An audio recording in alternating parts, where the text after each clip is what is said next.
ناشناختن دشمن و عدم توجه به دشمنی دشمن یکی از بلاهای بزرگ افراد و اجتماعاته، چه در دوران مبارزه با حکومت طواغیت که در جامعه هستند و چه در دوران حکومت حق و مبارزه با دشمنان خارجی.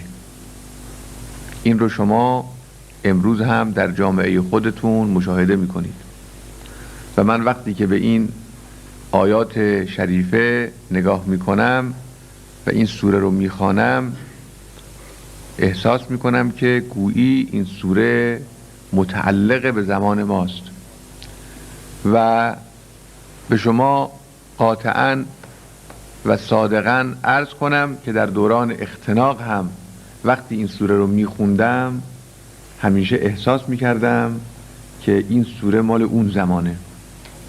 از این سوره نیرو میگرفتیم و در مقابل دشمن حادتر و مستحکمتر میشدیم. امروز هم که انسان دقت بکنه در مقابل دشمن مستحکمتر میشه.